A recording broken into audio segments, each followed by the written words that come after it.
General Hooda, welcome to this program for BharatShakti.in. I'm particularly interested in looking at what is the way forward for the Indian Army, particularly, and the Indian military in general, in the plans for restructuring and resizing the force to keep it battle ready. What are your thoughts on that? Uh, See, Nitin, we are living in times of stressed defense budgets, and that's a reality. I think it's also quite clear at this stage that any major substantial increase in defense budget is unlikely. And rightly so for many reasons, but if India as a country is spending 1% of its GDP on health only, then to expect major increases in defense budget is unlikely. True. And how it's impacting the army particularly is, the pace of modernization has almost completely slowed down. We've heard the vice chief saying that 68% of equipment which is in the army is in the vintage category. Sure. So, Nitin, to me there are two options, two major options. Is we carry on the way it is, Right. and accept that modernization is going to get hit. And it's not as if we are not living with this for the past many years. The army is doing an outstanding job, and in CI ops is doing an outstanding job on along the borders.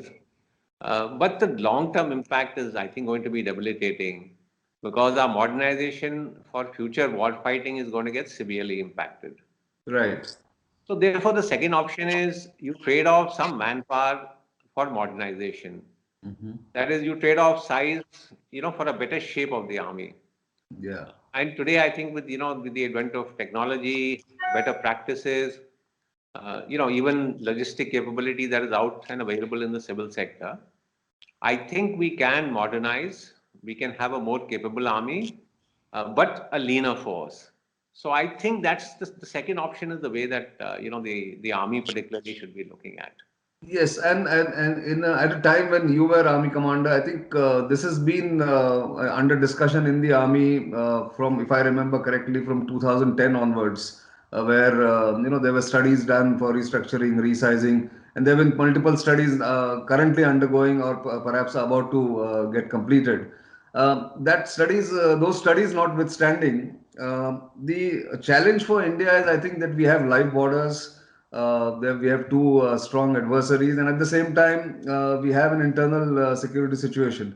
In that context, to balance the need for larger, I mean, need for a standing army or a big standing army, and modern army which has got technology, which has got future technology and all that will be a difficult task for any leadership. No matter what you do, you can't keep people happy.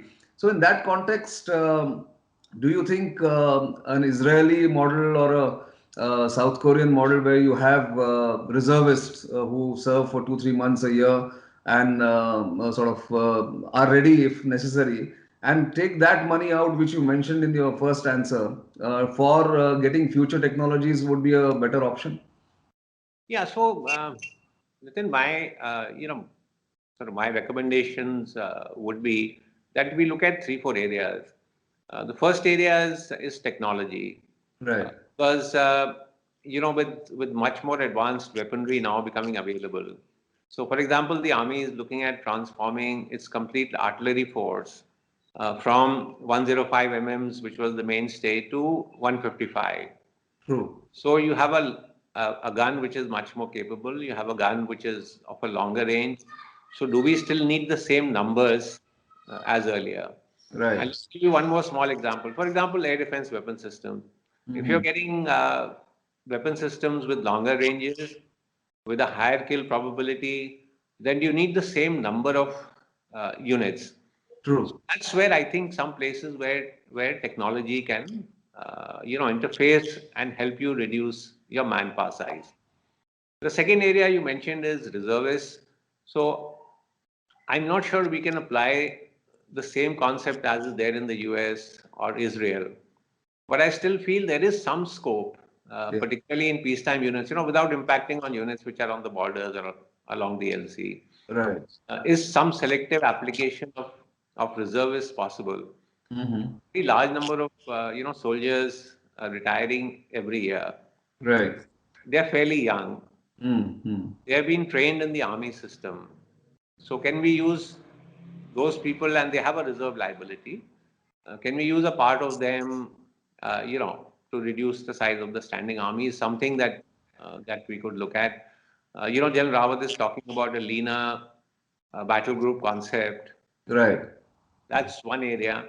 Mm-hmm. Another area, Nitin, I think we should seriously look at is, joint force structures. Okay. Uh, you have to look at both the army and the air force. Mm-hmm. Where you have, sort of common capability. Can that be optimized? Attack hepters, air defense, helicopters, UAVs, Sure. joint training. Are these some areas where we can look at some optimization? Because currently you see both the army and the air force is fielding almost the same type of equipment. Duplication happens across the board. Yeah. Mhm. And one more area, Nathan, where I think we need to coordinate a little more is between the army and this, central police forces like the ITBP and BSF. Mm-hmm. Now, if you take the China border, Right. you have both the army as well as the ITBP deployed there. They are working under different ministries. Each is raising its own forces. So I think that's also one area where if we can look at, how we can sort out the command control, for example, Right. have a little more integrated approach. Mm-hmm. Then this, raisings that are going on, I think even in those areas, we can look at some Yes. kind of I, optimization. I think that's a great idea. But looking at just the Air Force and the Army, do you think the approach for integration or more integration should be bottom up or top down? See, I think it'll have to be top down, Nitin. We are seeing problems. I mean, let's not get away from it. Right. We are seeing there are issues. We saw, the sort of problems that were there over who's going to man the attack hepters, for example. And then you have the Air Force buying some, and then you have the Army buying some. Sure. So these are areas I think similarly with air defense, uh, helicopter training, for example. I mean, why should we have different schools Correct. for the same type of equipment? Sure. So I think it'll have to be top driven. Yes. Once we get the joint structures, I think our move towards integrated formations, greater jointness in war fighting capability, Right. uh, that will also, speed up in case. Save some money also in that context then. But if since you commanded Northern Command for more than 2 years, and one of the live problems there is the CICT, which dominates the thinking and the mind space, perhaps. Correct me if I'm wrong. In that context, we can't reduce numbers there, isn't it? But is the answer, does the answer lie in giving more flexible role to Rashtriya Rifles there, which was perhaps one time was thought in Northern Command? Yeah, sure. Because we should not look at Rashtriya Rifles merely for a counterinsurgency operations, although that is its primary responsibility. I Mm-hmm. mean, it is such a potent force, Right. and for its integration, although it has been done in our operational plans, Right. provides you enormous capability. 60 more than 60 battalions, Sure. and so therefore, I think what's required is a certain amount of reorientation. Some kind of regular training. Mm-hmm. This is where if you really want to integrate them into your operational plan, Right. that will help. I know it's a challenge because being completely deployed in city operations, pulling out for training is not difficult. But I think slowly we'll have to start, gearing up towards that. Giving them dual role and at least orienting them towards dual role will Some of be it has been done. You see, because large number of units are today also on the line of control and counter-infiltration duties. right. If their integration with conventional, units which are on the LCs is much better. Right.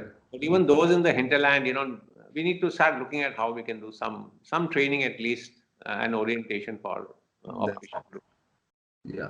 So that brings me to these other the studies that the Army headquarters has ordered and the Army commanders are studying. I mean, just from an outsider's perspective rather. One of the things that are easy to do, it seems at least, is to reduce the manpower in the headquarters, the command headquarters, the Army headquarters, and merge some of those directorates. Will that have any substantive impact, or do you think it's just a cosmetic change that will have occur? No, no, I think, you see, it will have an effect because our problem in units is the availability of officers, and these headquarters are largely, staffed uh, by officers. So the availability of officers is going to improve. Right. And I think, you see, if you have a leaner sort of army headquarter, I Hmm. think one big advantage is the bureaucracy reduces. If you have too many directorates and too many guys, duplicating the same work. So I Yes. think it's good. I think the efficiency at the army headquarter level will certainly increase. Right. But there is the other points flagged by many people. Maybe their critiques of this, change that is being sought to be brought in, is that just the Indian Army doing the restructuring and resizing will not be sufficient. It has to be across the board in the three services, or at least with the Air Force, because the Army and the Air Force work much more closely together. And unless they also restructure and resize, it is done. Unless it is done simultaneously, it may not be of any use as far as the army restructuring is concerned. Is that something that one should look at a little more closely? It is, I wish it had been a defense services restructuring. Unfortunately, it is not because, the army is under enormous pressure because of the budget. Right. Therefore, the army has to resize. But as I said earlier, surely we need to look at the Air Force because the army and the Air Force work so closely together. Yeah. So joint structures, common equipment areas, common sort of units. Uh, can we do joint training? I think it's a key area with the Air Force that we need to look at. The other area we need to look at is defense civilians, Nitin. Sure. Because there is often a criticism that the army, which is, as you also mentioned, so heavily committed in CICT operations, so heavily committed on the borders, Mhm. and this is the organization that is being targeted for reduction, Correct. while you know uh, civil defense civilians, MES, ordnance Yes. factories who are not the most efficient. I know, and they're 6 lakh in numbers apparently. Yeah, are carrying on the way it is. So I think there is a need to have a hard look also at Sure. defense civilians. I think a comprehensive look is what is needed. And I don't know, I mean, you will know better because you may be studying it a little more closely than we do. But any restructuring or resizing should be part of a larger national security strategy is something a given. But is that happening in your view? So that's a big criticism that actually it should be driven by what is our national strategy, Yeah, and that should define your force structure. Uh, right. and obviously that is the right approach. Hmm. But frankly, Nitin, since it's not happening, should we therefore say, we are not going to restructure? I think the army is fairly clear on what its responsibilities are, both during peace and war. Sure. Uh, and often, may not be right, but often the army has to take the worst case scenario, Right. Right. so that you're prepared for all kind of contingencies. Hmm. And therefore, I think there is enough basis for the army to look at a future warfighting role and carry out restructuring. If the national security strategy would have been there, it may have given some added sort of emphasis. I think it would have also helped uh, in getting the government and the army clearly on the same page, which is something that the army will now have to sort of tackle. That these are our plans, and debate and discuss it extensively. That's true. But I hear that there would be, I mean, some national security strategies being authored or being finalized. So hopefully that will happen, and the army will be part of that study or that restructuring that will happen. But the other criticism that I've heard from finance people and people who have a bit of a knowledge on the management of inventory in the forces, not just in the army, but particularly in the army, is about let's say the stocking of ammunition. I mean, the old standards of 40 days ammunition, or more than 40 days of ammunition, is perhaps exaggerated. But as you said, army takes in the worst case scenario. Is there a way to balance between the two extremes and maybe reduce that inventory and save some costs there? There is, there is enough, there is scope. I mean, so we are planning on each and every man of the Indian Army, going into battle and then catering for 40 days of ammunition, for him, for each gun, Yes. for each individual. So I think there is scope. And from what I'm aware, the Army headquarters is seriously looking at this and, getting to some practical figures. Right. The other problem with 40 days is the kind of infrastructure that is required to be built up Exactly. to stock these, is enormous and immense. So Correct. we're going to be able to build that kind of infrastructure to stock so much ammunition. So I think it's an exercise that they're undertaking. But I'll say not only ammunition. I think we have to seriously look at all others. Stocking. All Yeah, other stocking. Yeah. yeah, because the availability of items in the civil is quite a lot now. Right. So we still don't. There are items we are stocking for one year, so it's a little excessive. So I think this whole stocking level needs to be looked at. A restructuring, yes. Yeah, Mhm. and it'll help in two ways. One is the inventory carrying cost is almost 10% of your cost of the inventory. So that's huge every year, adding to your revenue. Absolutely, yeah. And then the manpower requirements to look after so much inventory. So Mm. that's something that needs to be looked I at. think from what I remember, couple of years in the last couple of years, they've also segregated the core, non-core items, and they're sourcing it from open market now. The smaller items like socks, belts, berets, all that, which also is saving some cost because otherwise OFB and others were adding to the cost and selling it to the army. I think that's one good step that has happened. Yeah, yeah. So one final thought on this, and maybe you would want to share, is the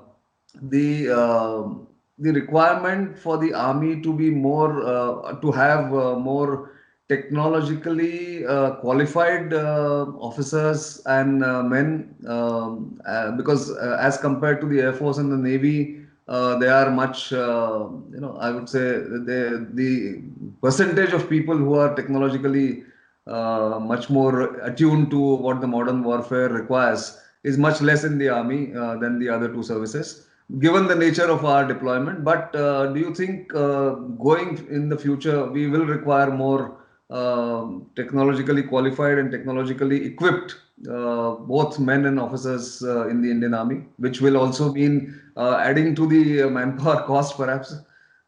I don't think it'll add too much to the manpower cost. Uh, you know, you can raise educational standards.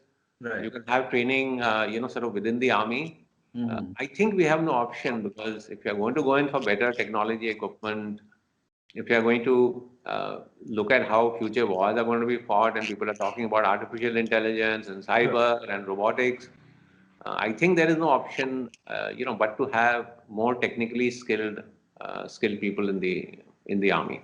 Right, both in the officer cadre and the men. I think.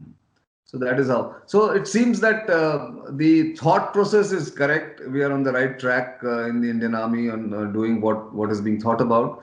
But I think perhaps the pace, the period in which the restructuring should happen, and also the congruence with the other two services needs to be on the same page. Is that what we can sum up as far as the restructuring, resizing is concerned? Yeah. So the 2 points you made are correct, and I'll just add one more. Right. Uh, as far as the pace is concerned, what you talked about, I think we should not hurry up too much. We are Right. looking at major restructuring changes. Hmm. So as the chief said, let's test bed them. Yeah. Try them out, for a couple of years. If it succeeds, then you will need to, start writing up doctrines and tactics and strategy of how to use this new force. Yeah. So Yeah. I think we should give it maybe a 4 or 5 year period for the complete restructuring to be done. You rightly pointed out, with the Air Force, we need to coordinate. But I'll say also what is going to be critical is Mm-hmm. government, is taken on board. Yes. If the government is going to look at it merely as a number saving exercise Mhm. and not look at corresponding capability building in terms of, new technology developments, new Right. organizations, money available for new weapon systems to be introduced, Right. then I think, we'll end up with a smaller army, but, Not lesser capable than what it is today. and not ready for the future wars. Yeah. That could be a double whammy, actually. Yeah. So the government has to be, sort of taken on board, and Right. here we are carrying out reduction in manpower, but correspondingly, please ensure that the capability that is required is also built up. So, there'll need to be some dedicated funds, dedicated budgets. Yes. In the short term, you may not find a major saving, but I think ultimately in the long run you will. So I think it's very important that the government and the army get together and study this together, Right. uh, and then find mutual acceptance. I That I think. think is the key. Yes, I think the assurance has to come from the government that whatever money is saved by cutting numbers or cutting manpower will be plowed back into the army for capability building. I think that's the bottom line Yeah, as yeah. far as this is concerned. But thank you very much, General Hooda. It's always a pleasure to talk to you, and you always have great insights to share. Thank you very much for this, and we will keep coming back to you for further discussions and chats like this. Thank you, Nitin. Thank you very much. Pleasure.